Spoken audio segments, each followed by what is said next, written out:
What Lonzo Thinks is a wide-ranging, free-flowing discussion where I offer up my unsolicited views on everything from music, movies, politics, sports, religion, pop culture.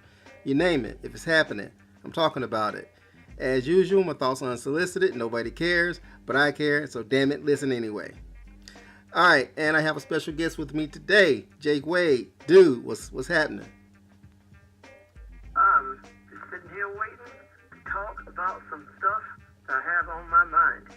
Some stuff you have on your mind. What kind of stuff you have on your mind, man? I have a lot of stuff on my mind. Usually, I have a feeling that there's something very near and dear to my heart we're going to talk about today. So I'm ready to talk about it. Okay, cool. So you said stuff. What is stuff anyway? Where'd that word come from? What is the etymology of the word stuff? Any idea? I can't answer that, and I wish I could. But stuff is things. I mean, I'm guessing it has something to do with stuffing. You put things have stuffing in them. You have just miscellaneous things. You call it stuff. I'm guessing it has something to do with that. I should look that up one day. Or it could be an acronym for something else. Such as? I have no idea, but it could be an acronym. I doubt it. I kind of doubt it, but we'll see. Like snafu. Snafu is an acronym. Well, yeah, I know that, but I doubt stuff is an acronym, especially, thinking about what snafu actually is. I don't think it is related. But what I'm saying is, that kind of acronym. But it could be. Like, for example, fuck is an acronym. Did you know that? I've always heard that, but is that true? Yes, it is. It's very true. Fuck is an acronym. Excuse my French, y'all. But fuck is an acronym for unlawful carnal knowledge. So that's actually true? That is actually true. That is the etymology of the word fuck. For unlawful carnal knowledge, of course, was taboo. So obviously, it was shortened into its current use. Obviously, just because you can't go around saying for unlawful carnal knowledge you. So they, Well, I guess you could. You could, but it's not gonna go. Where would hip hop be? If that word did not exist. How can you bust around talking about for unlawful carnal knowledge? Well, you could probably rhyme like a whole lot of stuff with that, so it would be nice. Very true. So if there are any, so what? And you wouldn't have to edit it on TV or the radio. So. Yeah, that's very true as well. And come to think of it, well, if there's any aspiring hip hop artists out there listening, hey, do a song using unlawful carnal knowledge instead of fuck, and see how it goes. That sounds great to me. Yeah. I'm looking up the whole origin of stuff, and what I'm gathering, just kind of scanning over the thing, it sounds like it comes from a French word. It's stuffé, which basically just means to fill in. So stuff, you fill in. Boy, you get it here first on What Lonzo Thinks. We get down to the nitty gritty. We get into shit, man. Hey, so I'm pretty sure we're the first podcast on the history of the planet to ever delve into the etymology of the word stuff and actually come back with a cogent explanation of the word stuff. I think we just made history, son. Probably. Yes. Although my French is so bad, because I've been studying French in many years, I'm sure I didn't say it right, but there you go. Escargot. That's my French right there. Oui, français. Bonbons, and all that good stuff. Oui. Yes. Oh, man, we digressing big time here. All right, let's get back on subject. Okay, all right. So we got some stuff to talk about. Since we figured out what stuff is all about, now we have some stuff to talk about. All right. Yep. And we're going to talk about Ninja James Roberts. Now, what is Ninja James Roberts? Ninja James Roberts is a graphic novel / comic book / video game, and correct me if I'm wrong here, that you own and you have created, and that you are the sole producer of. Am I accurate? So there's the video game part of it is he's a character in a game that I made, so it goes hand in hand. But currently there's not an Ninja James game. There will be. I promise you there will be. But it goes hand in hand for sure. You're mostly right. Okay, so let's start right there then. Let's just kind of tell the listeners out there who Ninja James Roberts is and how you came up with this character. Okay, so we're gonna go. Let's see, where can I actually start with this? I'll just go ahead and start here. So again, like you said, Ninja James Roberts is my graphic novel comic series that I've been working on for quite some time now. Basically, it is a story that means a lot to me. Basically, it is. I'll go ahead and tell you what it is. So, what is the most precise way to say this? Okay. So basically, there's an every man basically who works for a company, and this company is the most popular, most successful company in the town of New Jake City. Sounds great, right? So anyway, New Jake City. Yeah. Now, before I go any further, I no one has ever said anything about that, about the name of the city. Where do you think I got this from? All right, Nino. Where do you think that is? You got any characters in this company named Nino? No, there is not, but I can definitely add one. So, I want everybody to know before I go any further. New Jake City, yes, it is a take on New Jack City. My name is Jake. You put New Jake in there. But there's no drugs, no crime. Well, there's crime, but there's it's not like street violence. No Nino. None of that. I would love to have Ice-T do some music for me, though. Anyway, Hustler. That's right. One of the greatest songs in history. Agreed. So, the company, Nunco, a powerful company that nobody knows what it does. The everyman James Roberts works there. He is simply a peon. That is his job title. He works, and he just basically fills in a database with names and numbers all day long. And of course, that's kind of a boring, menial job, but he dreams of being something bigger. And the thing that he dreams of being is a hero. And one day he gets that opportunity when his friend, which he only has one, his friend goes missing.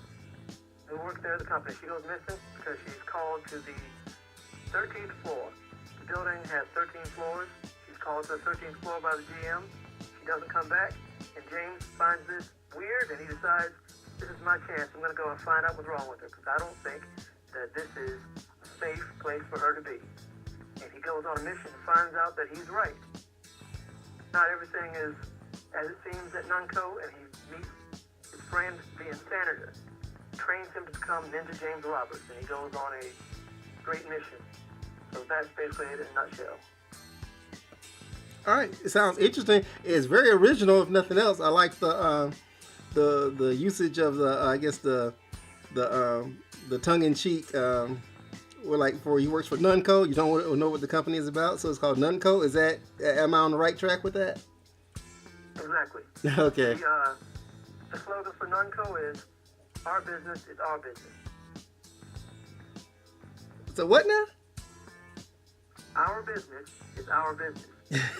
So in other words, none of your business. Exactly. All right. So how long did it take you to come up with this? What's the gestation period of something like this?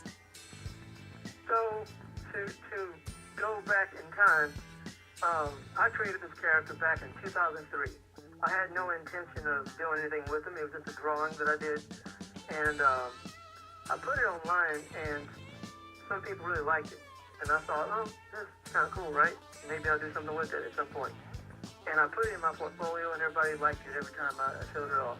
But again, I had no intention of doing anything with it. Many years later, we fast forward to 2009, I've always done comics, like my whole life. I've always done comic series, and not things I really share with people, but just a hobby, really. And I came across the Ninja James drawing, and I was like, you know what? That's pretty cool. Maybe I should do a comic with it. So I decided to go ahead and do it, and I formulated the story. I started writing the script and everything, and created all the characters. And that took like a year. And about 2010 is when I started writing it, and I did volume 1, and finished that in 2011. And then I kind of stopped, but that was it. So it spans many years, and we're talking about it now in 2018, and I'm only in volume 2, because all of this, again, spans a long, long period of time, and a lot of work's been put into it, a lot of thought, and lots of emotion, just a lot of stuff that takes time. Oh, believe me, you're preaching to the choir. I definitely know that. 15 years is a long time for any project, but the thing is, it's your baby. You know what I mean? And you know what you put into it, and you want to get it right. And so kudos to you on that, man. Proud of you, man. Good work. Well, thank you. And I feel really good about it myself. Oh, you should. You definitely should. And the thing is, obviously as a creator, I'm a creator, you're a creator, so we both, we kind of know, what it takes to kind of the commitment, the level of commitment it takes to create anything, be it a comic book or a screenplay or music or sculpture, you name it. It takes a lot of commitment, a lot of sacrifice. So Absolutely. A lot of folks always start on things and don't finish them. So to be able to finish something, to actually see it to fruition, and to see it, kind of take shape, man. Hey, that's something to be commended. So and I guess success is a lot of folks have a different perception of success. To be successful in something is to achieve your goal, in my opinion. But I think a lot of folks kind of equate monetary rewards to success. So are you looking at this something from a monetary standpoint, or just a personal fulfillment? Well, everybody wants to make money when they do something big. If you think it has a market, you want to make some money off of it. And I will love it. It is for sale, and I will love it if people bought it. That would feel so good. But no, that's not my main goal. I realized, probably at the wrong time. I'm going to probably go on a long tirade here, but I'm going to get back to the actual answer. But no, do your thing, man. Let it go. Take the top off. Okay. So basically, I realized at the wrong time in my life that I wanted to be an artist, like professionally. There are a lot of people who become artists. They realize that's what they want to do, like very early on in life. And although I've always drawn, I've always done art, I didn't decide that I wanted to do it professionally until like the year 2000, and I was 19 years old at that time, and I really kind of regret not putting a whole lot of thought into it when I was younger, because when it comes to something like that, there's a lot of time and effort that you have to put into it, and there's a lot of preparation for things. And I started on not just this comic, but other comics and other endeavors, artistic endeavors, kind of late. And the way I see it is, it's not late because it's not like I'm old or dead or anything like that, but it's later than I feel that I should have done it. And I put off this type of thing for a long, long time. 2003, I told you I created a character back then, and I really had no intention of doing anything with that, but I didn't know what I wanted to do as far as art goes. I knew I wanted to draw. I knew I wanted to contribute to something big, like a big project, like a game or a movie or something like that. But I didn't really know exactly where I wanted to go with it. I just, just did stuff. So years later, when I decided to do the Ninja Dance comic, it was from the start. This is the thing that I'm gonna do, and I'm going to publish it in any kind of way that I can. So once I finally got it done back in 2011, I shopped it around. I sent it to a lot of publishers, and I was really thinking, okay, I'm going to get a major publisher on it, and this is going to be my thing, and I'm going to be an artist for the rest of my life. This is going to be my job. And, you know, you don't put all your eggs in one basket, I guess, and I kind of did, and got kind of down when nobody picked it up. And I decided 2 years later, which was 2014, that I was going to self-publish it, and I did. So right now, that's where I am. I'm still doing the comics. You know, back then, 2014 was when I self-published Volume 1, and then years later, this year, I finally put out my Volume 2. And again, I'm self-publishing that. I don't expect a major publisher to pick it up, and that's not really where I'm going. You know, when you go with something like publishing or having some company pick up your project, a lot of times, yeah, you have it in mind that money is going to make everything better. Like, a company is going to pick it up, give you money, put a budget behind the thing, and it's going to be great, and your life's going to be set. But really, I just want people to read my books, and I want to be able to do it. Whether I make money off of it or not, I want to do it. I want to feel that I'm putting my energy and my thoughts and everything into something I really care about. Because for too long, I have put my own energy into things I don't care about that much. And that's just not the way I want to go. So even if this is not a lucrative thing, it's what I feel I need to do as far as an artist and a man and just a fan of things. You know, I feel that I have kind of a story to tell, and it may not be, you know, I told somebody recently, you know, the book is not the road to perdition. You know, it's not this great emotional breakthrough of a story. But what it is something that does resonate with people. And I want to tell my story for as long as I want to tell it, and I want to make sure that, you know, whatever I do is from the heart. And this is my story from the heart right now. So my success is doing it, and, you know, if money and a fan base comes along with it, then I'm all for it. Well said, well said. And obviously I can definitely empathize with that, because obviously, you know, for folks out there listening might not know, you and I are brothers, so we both know each other all our lives. And we both, you know, are creators. You know, you are an artist, writer, and also I'm a screenwriter, so we've kind of been down the same path. And Right. and I mean, you're absolutely right. But don't look at it as you started too late, whatever. I mean, because the concept of time is what kind of binds us. You know what I mean? You know, it's like a shackle. Right. You know what I mean? So it's something I learned from Prince, because Prince didn't believe in time. He didn't celebrate his birthday. He didn't you know, follow a calendar or anything. You know, he would stay up days at a time. He wasn't a prisoner of time. He didn't let time shackle him. So that's something. You know, one of the many ways that Prince has inspired me. That's one of the big takeaways that I got from him is the concept of time. And time is what you make of it. It's our most precious commodity. So whether you started when you're 19 or 9, the fact is you're doing it. You know, and until your last chapter is written, you know, and you shuffle off this planet to something else, then you know, don't let time constrict you, man. Really don't. Because I mean, I knew I wanted to be a screenwriter when I was a kid. I realized I wanted to be a screenwriter. I can tell you the exact moment that I knew I wanted to be a screenwriter. It was in 1978. I was 10 years old.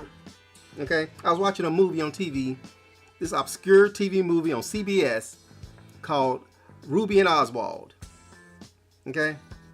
And It was a movie about, obviously, about Lee Harvey Oswald and Jack Ruby. It was a TV movie starring Michael Lerner and Frederick Forrest. Frederick Forrest played Lee Harvey Oswald, and Michael Lerner played Jack Ruby. That's how it's indelible.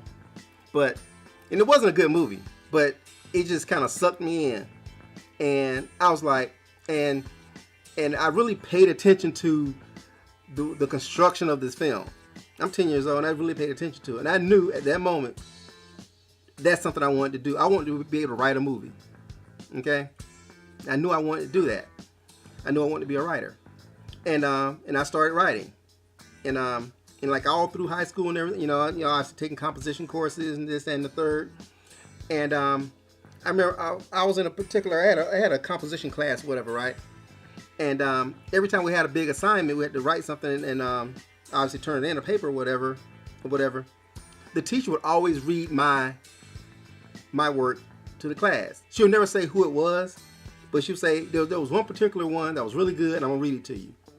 Every time it was my work that she would read. That made me feel so proud. So, anyways, and then I think it was my senior year, I was in a drama class, and one of the assignments was to write a play.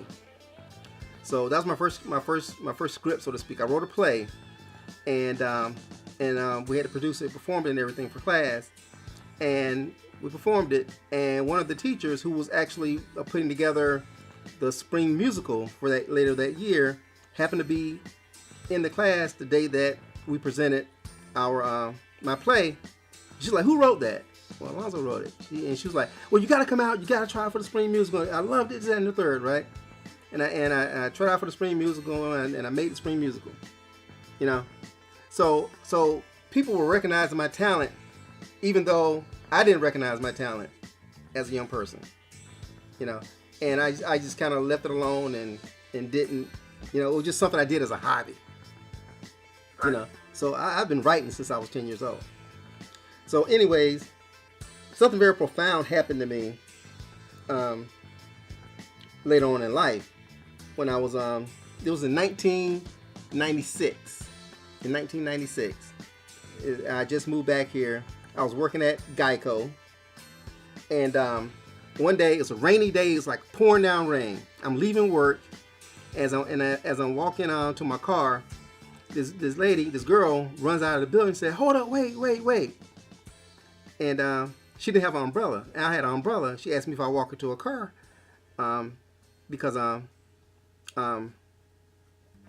she didn't have an umbrella, she won't get wet. I said, "Okay, come on, I'll walk you to your car." And she was like, we started talking or whatever. I'd never seen her before until this day. And she was beautiful, gorgeous.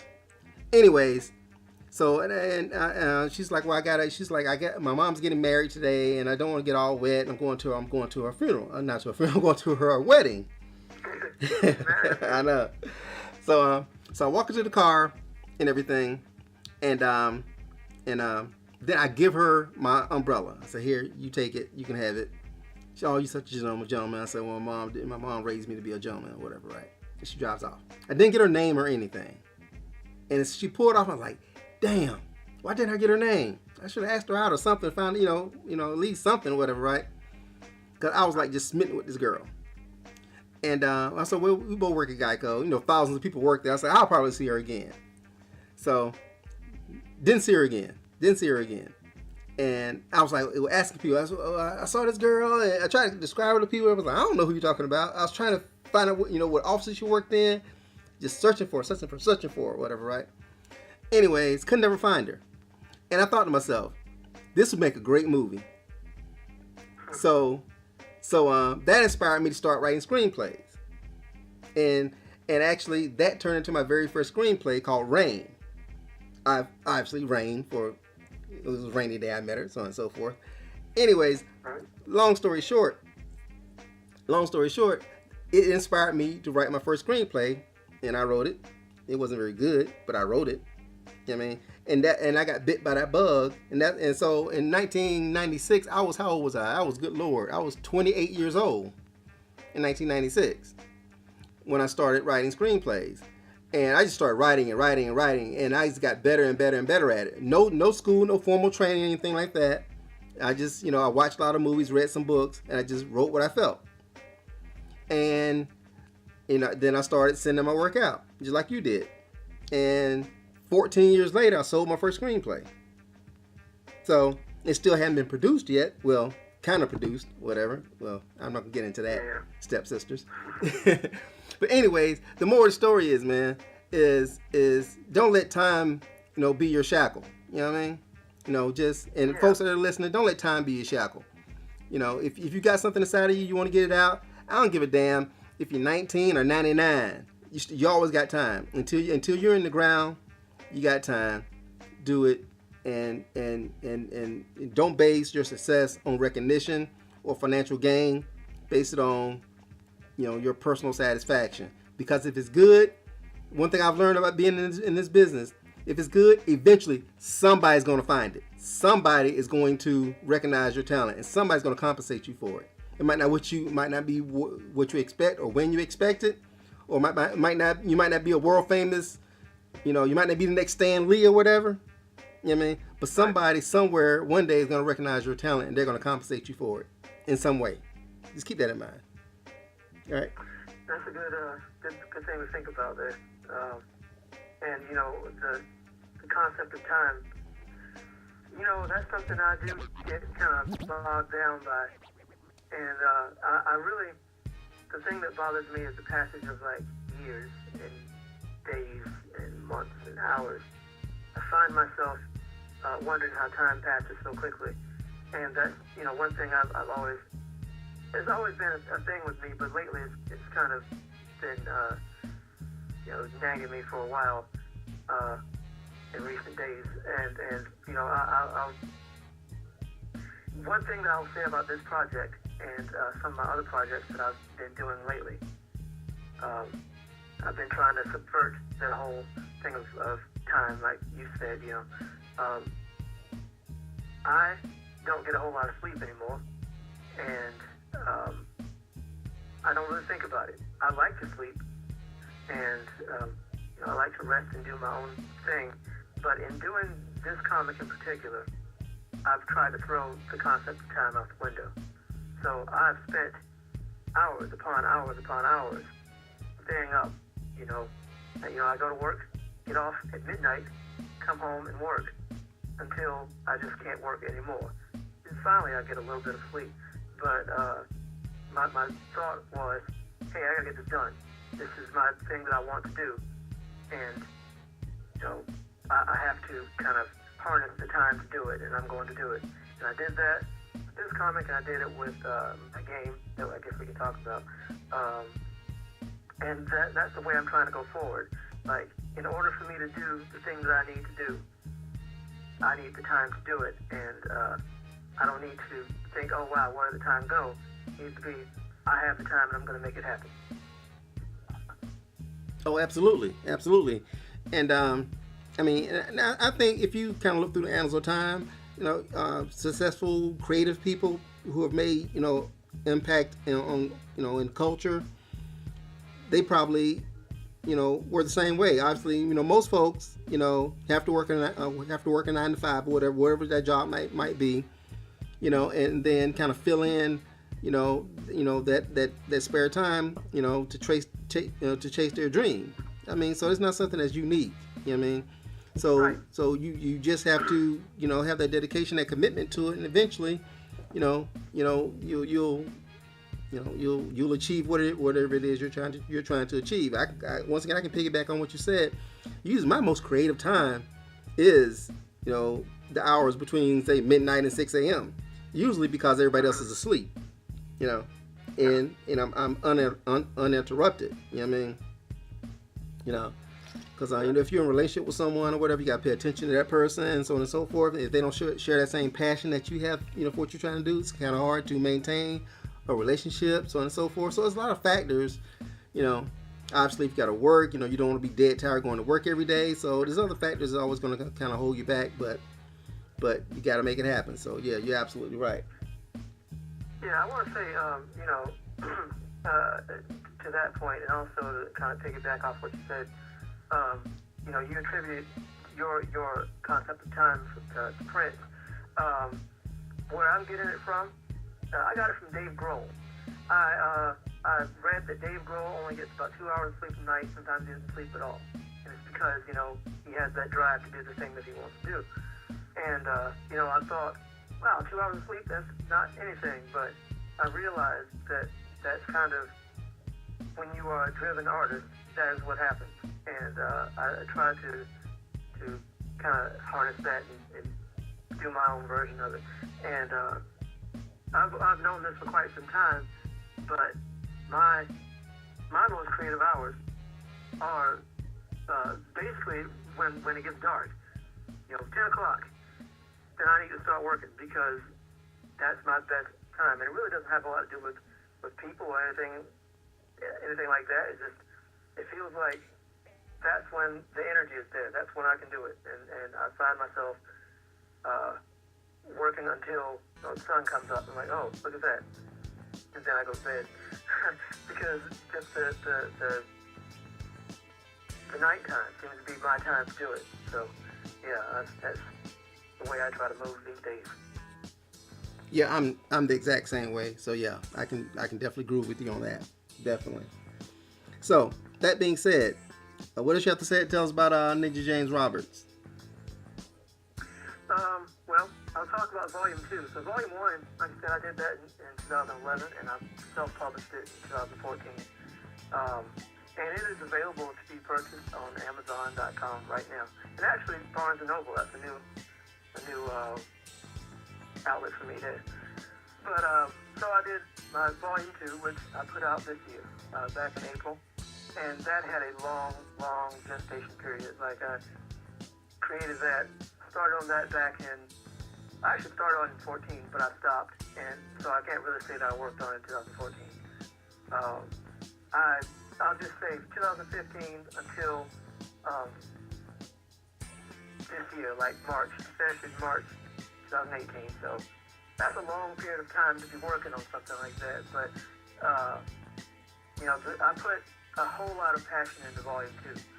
So, I like Volume 1. I really want people to read it, and you kind of have to if you're interested in this series at all. It's one of those things where you won't know what's going on at all if you pick up the second book, because, it starts in the first.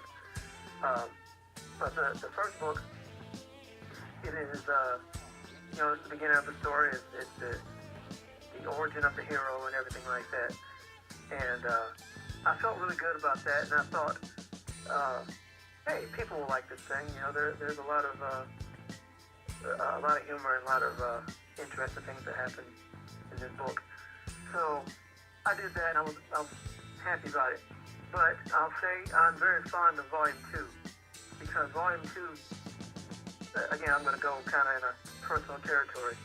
And I said I wasn't going to do this, but I kind of can't do it without, I can't talk about Volume 2 without saying this. So, the reason that it took so long for me to even start on Volume 2 is because I did not know what else to do with the first volume. I went to some conventions and tried to get it in front of fans, and I, built my website and tried to get it out on my website and on social media and things like that. And it just seemed like nobody was attaching to it. And, there were a lot of other things kind of happening with me at that time, and that just felt like, hey, man, this ain't what you're supposed to be doing. And I stopped. And it kind of hurt because, again, I thought, this is what I want to do. This is my story. This is what I want to get out to people. But at the same time, I was really upset that nobody was really latching onto it. So I stopped working with it at all from the period of, 14 until mid-15. And, there were some people who really did like the first book, and they kept asking me about it and kept talking to me about, hey, man, this is a good story. I want to see more. When are you going to do more? And there was a time when I said, hey, I'm not going to do any more. I don't think this is where I need to go. I need to do something else. But one day, it actually came to me like what are you doing? This is your story. There are people who keep asking about this. This is something that you want to do. This is something that there are people who want to see, and you should do it.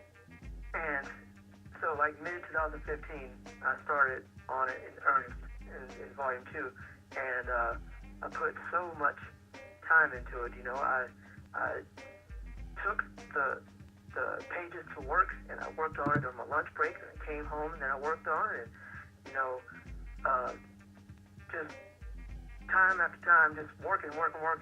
And, you know, from 2015 to 2016, and at that time, I was also working on a master's degree. So I'm doing these things in tandem, and, you know, just working this thing out. And I realized while I was drawing that I was improving. My storytelling was getting better. My just kind of the scope of the story was getting better. And I hadn't planned for it to be a long book. The first volume is technically only about 80 pages long. The book itself is over 100 pages, but there's other stuff in it. But the story of Volume 1 is only about 80 pages long. And I thought Volume 2 would be like that too. But as I kept working on it, there was just more that was coming to me, and I had so much inspiration. There was just a lot I wanted to get in there. And it turned into something bigger than what I had planned. And the direction of the story changed too. If I had done this in 2014, it would have been a completely different story. Because Volume 1 is more humorous than the second one. And the whole thing that I wanted to do with Ninja James Roberts in general was to make a funny action story. And it was going to be kind of a parody of other things. And, you know, it's inspired by a lot of different things. Most notably, you know, Game of Death, the classic Bruce Lee movie. And video games, different anime, different movies. And it was kind of going to be, again, sort of a parody of these things. So that's kind of what Volume 1 is. Not exactly, but it's in there. You can tell this is kind of an absurd thing. And but with Volume 2, I decided, well, I still want to do that type of thing, but at the same time, I think this can be a poignant story. This can be a story that attaches to all emotions. You know, not just your humor, but action and emotion, kind of love, hate,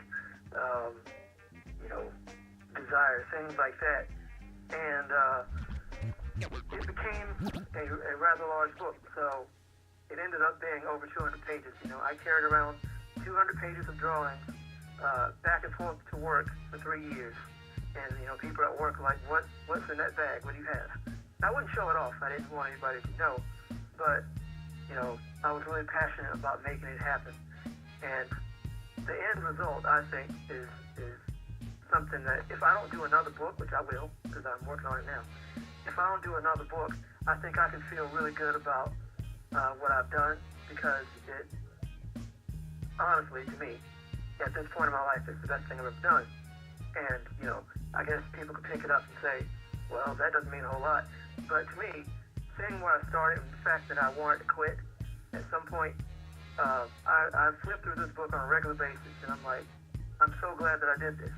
I'm so proud of myself. I'm glad, I like the way it turned out, and I really want people to read it, even if you don't fall in love with it. Like I want it to be there, because I think you can see kind of the time and energy that I put into it. You can see where I'm going with the story and with the characters, and the characters in it are not really based on real people, but there are pieces of people that I know in it, and James Roberts himself, while he's not me, he's a white guy, so I'm not white, but there are pieces of me in him, and I just kind of injected a lot of what I have inside of me into him, and now I'm feeling like this story is my story.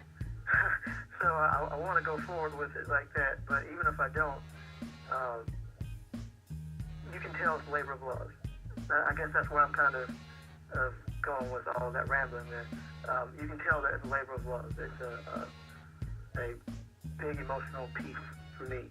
So, and that's kind of where this book ends. To me, I keep saying emotional. To me, there's an emotional grip near the end of the book that I feel really passionate about. So I want people to read it and get that out of it and see, even if you don't love the action part of it. I think I guess the drama of it, you can see how I put myself into it. So I guess that's all I can say. Well, that's amazing, man, and I mean that's the essence. I think to me, that's the essence of effective writing is writing about what you know. It's like you say you take bits and pieces of things that you've experienced and people you've met, and you write about them because it's easier to write about stuff that you know that you're familiar with versus writing about something you know have absolutely no concept of. So Right. So yeah, that labor of love, man, and readers, people who like to read are going to pick up that labor. You know what I mean? And they're going to carry that with you. So they'll make the journey a little bit less arduous for you, hopefully. But once again, it's all about the grind, man, the personal satisfaction. And I stopped writing for people a long time ago. Now I only write for myself. I write stories I want. I know every screenplay I write is not going to be sold or even read or even get optioned or anything. But I write the stories that I want to tell. I mean, if somebody likes it, great. They don't, they don't. I mean, and the stories I really want to tell, that's the one I'm going to try to produce myself. So just keep grinding, dog. Grind. That's what I'm going to do. Like I said, I'm already working on Volume 3, and I'm really pushing this book now online and mostly on Instagram. Follow me on Instagram, Ninja James Roberts on Instagram. I update that on a regular basis, and people are paying attention to it, so I like that. But yeah, I'm already working on Volume 3, and I'm going to make some appearances at some conventions here in Georgia. The one that I have planned is in September in Cartersville. So the Cartersville Comic-Con. So if people want to come out and meet me there, I'm going to have some books, and I'm going to talk about this stuff, and I'm also going to have my game there. So, I'm working hard on it. Can I talk about my game for a minute? Yeah, do your thing, man. Go ahead. Okay, so my game is called Doomsday Clock. And, I guess I'm not going to get into the story right now. I'm primarily talking about Ninja James here, but the game Doomsday Clock is an action-adventure game, kind of the type of game that I grew up playing. I made a game that I would have played when I was a kid. So it's a 2D side-scrolling kind of Super Nintendo type game. And I made this game while working on Ninja James Volume 2 and while working on my master's degree. So, a lot of work put into that, and I'm very proud of that game. So it is available for free on my website. If you go to ninjajamesroberts.com, there's a link to download the game as well. But so James appears in the game as a secret boss. You have to find him. So he's part of that because there was no way that I could make that game and not put my kind of signature character in there. So that's the video game part of it. And I would really like to do Ninja James game. So if a developer wants to pick up Ninja James and make a game out of it, I'll be all for that because there are a lot of ideas I have for that character. So if any great developers are listening to this, contact me. I want to do it.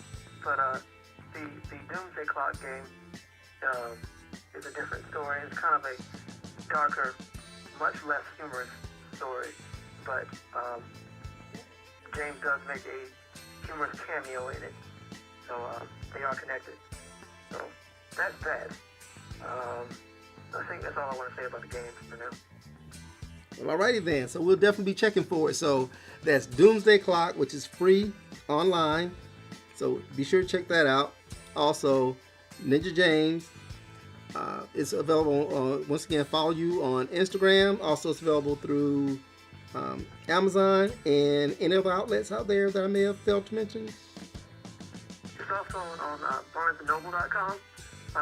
So if you have your choice, they are on, both volumes are on Amazon and Barnes & Noble. So pick one, and if you buy it and you read it, please write a review, because I really like to hear what people think. Awesome. Ninja James Roberts. Listeners, check this shit out. It's good. Trust me, okay? Trust what Lonzo thinks, because it's good. Check it out. Ninja James Roberts. Support my brother.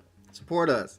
Support art, because art is the foundation of our civilization. Everything comes from art. So check it out. Give us your thoughts. Hit him up. Hit me up. Let me know what you think. Any last words when it comes to this subject?